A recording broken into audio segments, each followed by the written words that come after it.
Hello दोस्तों, नमस्ते। मैं विनोद सरोआ। आज हम आपके सामने फिर से प्रस्तुत हैं कक्षा 12 के हिंदी साहित्य के विषय एक काव्यांग परिचय का एक विषय है हमारा काव्य अलंकार। और अलंकारों में आज का हमारा विषय रहेगा अन्योक्ति अलंकार। क्योंकि हम अलंकार के बारे में एक पहले से वीडियो जारी कर चुके हैं, आप उसे देख सकते हैं। अथवा फिर भी हम और उसका एक परिभाषा यदि हम देखें तो अलंकार की परिभाषा है कि काव्य की शोभा, सुंदरता अथवा सौंदर्य बढ़ाने वाले तत्व ही अलंकार कहलाते हैं। आज का हमारा जो विषय है वह है अन्योक्ति अलंकार। तो चूंकि हमें चाहिए कि हम इस शब्द का विश्लेषण करें, इस शब्द के जब हम टुकड़े करते हैं तो हमें इस प्रकार के दो टुकड़े प्राप्त होते हैं। और इस टुकड़े के माध्यम से हम इसका जो अर्थ है, इसके बारे में जो जानकारी है वह प्राप्त करने में हमें थोड़ी सी सहूलियत रहेगी, थोड़ी सुविधा रहेगी।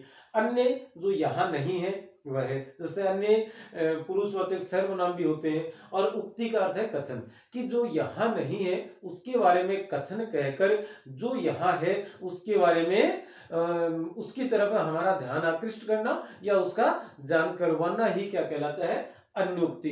अब अलंकार शोभा बढ़ाने वाले तत्व है, ध्यान आकृष्ट किया इसने जो यहाँ है उसकी तरफ, किसके जरिए, मार्फत किसके, वाया किसके, जो यहाँ नहीं है उसके। तो जो यहाँ होता है वह तो कहलाता है उपमेय, और जो यहाँ नहीं है वह कहलाता है उपमान। तो दोस्तों, अन्योक्ति अलंकार की परिभाषा यदि हमें लिखने के लिए कहा जाए तो हम इस प्रकार से कुछ उसकी परिभाषा लिखेंगे। क्या होगी कि जहां जहां अप्रस्तुत, अप्रस्तुत का अर्थ होता है जो हमारे समक्ष उपस्थिति नहीं है और वह प्रसिद्ध पदार्थ है किसी भी मामले में, तो उसे हम उपमान कहते हैं। जहां अप्रस्तुत के वर्णन के माध्यम से, वर्णन के माध्यम से प्रस्तुत के माध्यम से प्रस्तुत अथवा उपमेय, प्रस्तुत का बोध करवाया जाता है, बोध करवाया जाता है, वहां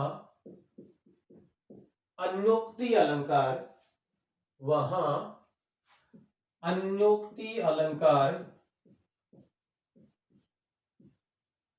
अलंकार माना जाता है। यहां इससे जो प्रस्तुत, जहां अप्रस्तुत के वर्णन के माध्यम से और प्रस्तुत का बोध करवाया जाता है वहां अन्योक्ति अलंकार माना जाता है। इस अलंकार का एक दूसरा नाम और भी है, और जो दूसरा नाम है वह है इसका अप्रस्तुत प्रशंसा। इसका दूसरा नाम क्या है? अप्रस्तुत प्रशंसा। मतलब जो हमारे पास उपस्थित नहीं है उसकी प्रशंसा करते हुए, और जो उपस्थित है या उसके बारे में बताते हुए, जो उपस्थित है, जो प्रस्तुत है, हमारी आंखों के समक्ष है, हमारी आंखों के सामने है, उसके बारे में बताना, यह किस अलंकार का गुण है? वह अन्योक्ति अलंकार में ये इस प्रकार के गुण प्राप्त होते हैं। जैसे एक पद लेते हैं और उस पद के माध्यम से देखेंगे कि किस प्रकार से कवि और जो प्रस्तुत है उसके बारे में जान करवा रहा है और अप्रस्तुत का वर्णन करते हुए देखेंगे।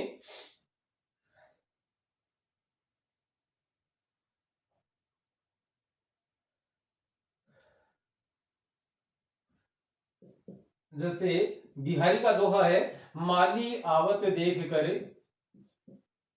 माली आवत देख कर कलियन करी पुकारी, कलियन करी पुकारी,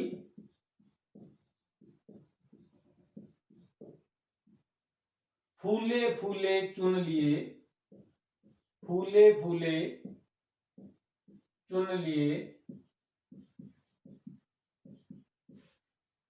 काली हमारी बारी, काली हमारी बारी।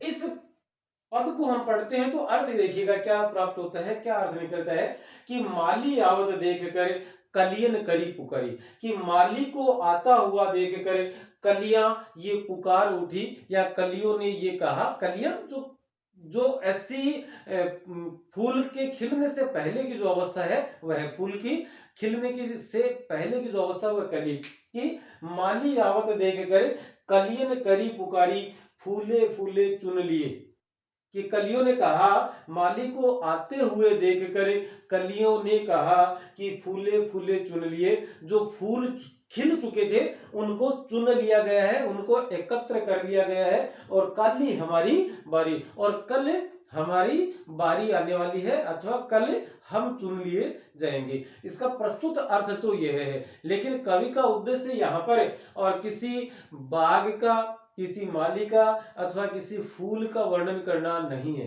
कवि इस किसी बाग का अथवा किसी पुष्प का वर्णन नहीं करना चाहता, वह कहना चाह रहा है कि माली आवत देख कर, यहाँ पर माली है वह काल रूपी, या जिसे हम मृत्यु कह सकते हैं, वह मृत्यु रूपी शाश्वत सत्य है, कि मृत्यु को आता हुआ देखकर, मृत्यु को आती हुई देखकर, या काल रूपी देव को आता हुआ देखकर कलियन करी पुकारी। कलियन का अर्थ कली जैसे पुष्प के खिलने से पहले की अवस्था, तो युवा वर्ग उसमें शामिल हो सकता है, जो युवा वर्ग है जिसे हम युवा कह सकते हैं, जो जवान है, जो नौजवान है, उन कलियन उसका प्रतीक है। तो आप इसके लिए युवा वर्ग है उसका, उसे कलियों का प्रतीक मान सकते हैं। फूले फूले चुन लिए, यहाँ फूले फूले से अर्थ है जैसे पुष्प खिल चुका है, उसने चारों तरफ सुगंधी बिखेर दी, या उसकी जो महक थी वो चारों तरफ खिल चुकी है, तो यहाँ पर मान सकते हैं हम उसके, ये फूले फूले चुन लिए का मतलब ये वृद्ध नागरिक जो है या वृद्ध व्यक्ति जो है उनका प्रतीक है। काली हमारी वाली, कि मृत्यु को आता देखकर युवा वर्ग पुकार कर उठा, बोल उठा कि फूले फूले चुन लिए, कि जिन्होंने अपनी उम्र जी ली है, जो मृत्यु के नजदीक है, आज उनको उठा लिया है, आज उनका देहावसान हो चुका है, और कल ही हमारी बारी, इसलिए कल हमारा नंबर आएगा, कल हम इसकी भेंट चढ़ने वाले हैं। इस प्रकार से, और ये कवि कहना चाहता है, कवि बिहारी का यह दोहा था। इसी के जैसा बिहारी सतसई से ही एक दूसरा दोहा, एक दूसरा पद हम और लेते हैं, कि जब महाराजा जयसिंह के दरबार में बिहारी पहुंचते हैं, तो बिहारी पूछते हैं कि भी महाराज कहाँ है, तो उस समय जो दरबारी लोग थे, वो दरबारी व्यक्ति कहते हैं कि महाराज रानी साहिबा के पास है। और रानी साहिबा कौन सी? जो अभी अभी जिनका विवाह हुआ है, और चूंकि वो रानी साहिबा उम्र में कुछ कम थी, तब बिहारी ने एक दोहा लिख कर और रनिवास पहुंचाया।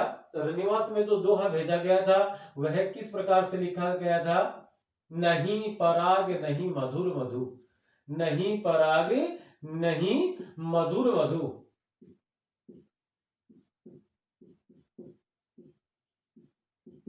नहीं विकास इहि काल, नहीं विकास इहि काल।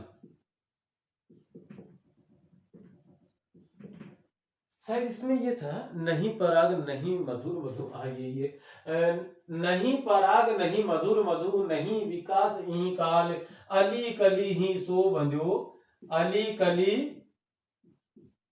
ही सो बंध्यो,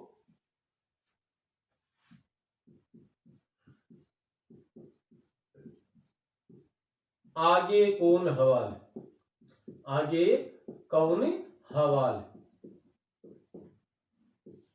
कवि बिहारी ने महाराज जयसिंह को और उक्त दोहा लिख कर भेजा कि, और उसका अर्थ वो है, दोहा जो है वह अन्योक्ति अलंकार को अपने अंदर समाहित किए हुए था। दोहे का सीधा अर्थ देखिएगा क्या निकलता है, कि नहीं पराग नहीं मधुर मधु, नहीं विकास इहि काल, अली कली ही सो बंध्यो, आगे कौन हवल। अली का अर्थ यहाँ पर क्या होता है? भ्रमर, कि हे भ्रमर, हे भ्रमर, तुम कली से ही बंध चुके हो। तो जब ये फूल बन जाएगा, जब ये खिल जाएगा, तो तुम्हारा क्या हस्र होगा, क्या हाल होगा कि अभी तक नहीं पराग, ना तो इस पर पराग आए हैं, नहीं मधुर मधु, और ना ही इस पर मधुर मधु आया है, नहीं विकास यही काल, और न ही इस समय इसका पूर्ण विकास हुआ है।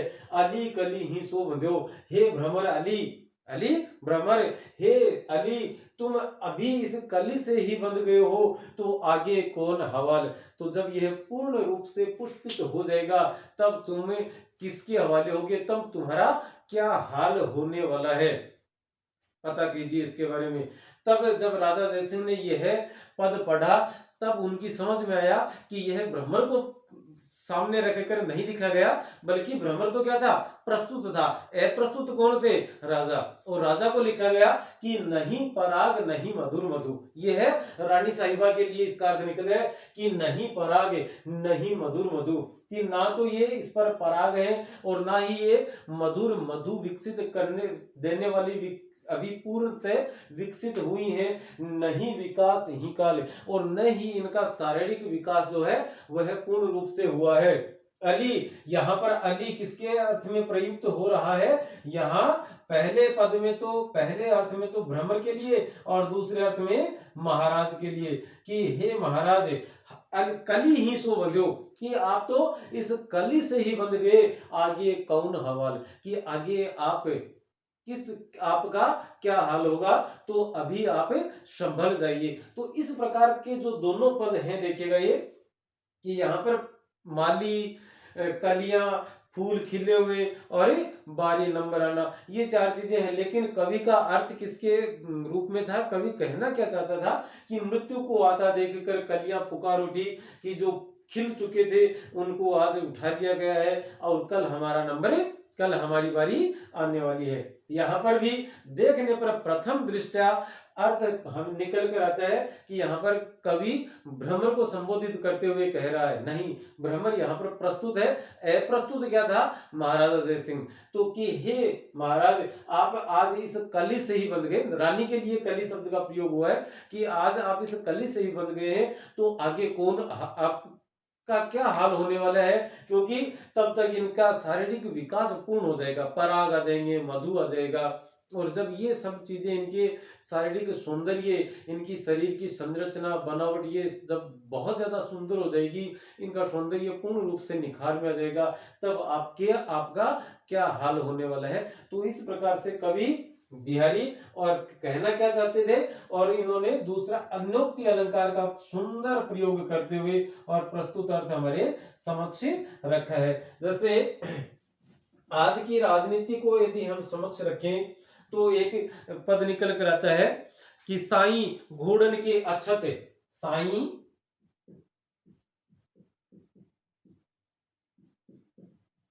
साई घोड़न के अक्षत, गदहने गदहने पायो, साई घोड़न के अक्षत गदहन पायो राज। अर्थ देखिएगा क्या निकलता है कि हे साई, हे प्रभु, घोड़ों के रहते हुए गधों का राज हो गया है। यहाँ पर घोड़े और गधे प्रस्तुत है।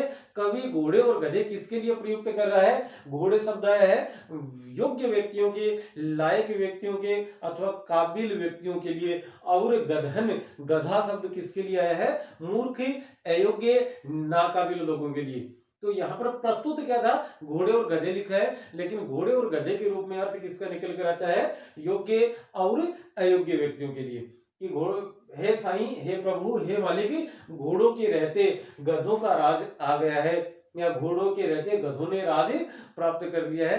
कवि यहाँ पर किसके बारे में कह रहा है कि योग्य व्यक्तियों के, काबिल व्यक्तियों के होते हुए भी, और गधों का राज, या नाकाबिल, दुष्ट, या जो अपन कहें अयोग्य, या नालायक, जो लायक नहीं है, नालायक शब्द का अर्थ जो लायक नहीं है, उन लोगों का राज आ गया है। तो चूंकि यहाँ पर भी प्रस्तुत जो चीजें हैं उनके मार्फत, या उनके वाया उनके, और कवि जो यहाँ नहीं है, जो अप्रस्तुत है, जो यहाँ प्रस्तुत नहीं है उसका वर्णन कर रहा है, उसका बोध करवा रहा है, उसका ज्ञान करवा रहा है। अतः यहाँ पर कौन सा अलंकार माना जाएगा? प्रस्तुत प्रशंसा, अथवा हम कह सकते हैं यहाँ पर कौन सा अलंकार माना जाएगा? अन्योक्ति अलंकार, अन्य धन उक्ति अलंकार। जो यहाँ पर नहीं है उसके बारे में कथन कहकर, और यहाँ प्रस्तुत जो यहाँ नहीं है ऐसा कथन कहकर जो यहाँ नहीं है उसके बारे में हमें जान करवाया जा रहा है, अथवा बोध करवाया जा रहा है, अथवा हमारा ध्यान आकृष्ट किया जा रहा है। तो ऐसे पद जो है उन पदों में कौन सा अलंकार माना जाएगा? अन्योक्ति अलंकार। क्योंकि दोस्तों आज के लिए इतना ही। अब हम अगले वीडियो में फिर से मिलते हैं। 2 और 2 4 हमारे समासोक्ति, विभावना, व्यतिरेक और एक अलंकार और था समासोक्ति, विभावना, कुल मिलाकर 4 अलंकार हमारे और शेष रह गए। तो उनके बारे में हम और कल वाले वीडियो में चर्चा करेंगे। तब तक के लिए नमस्ते, शुक्रिया, अभिनंदन।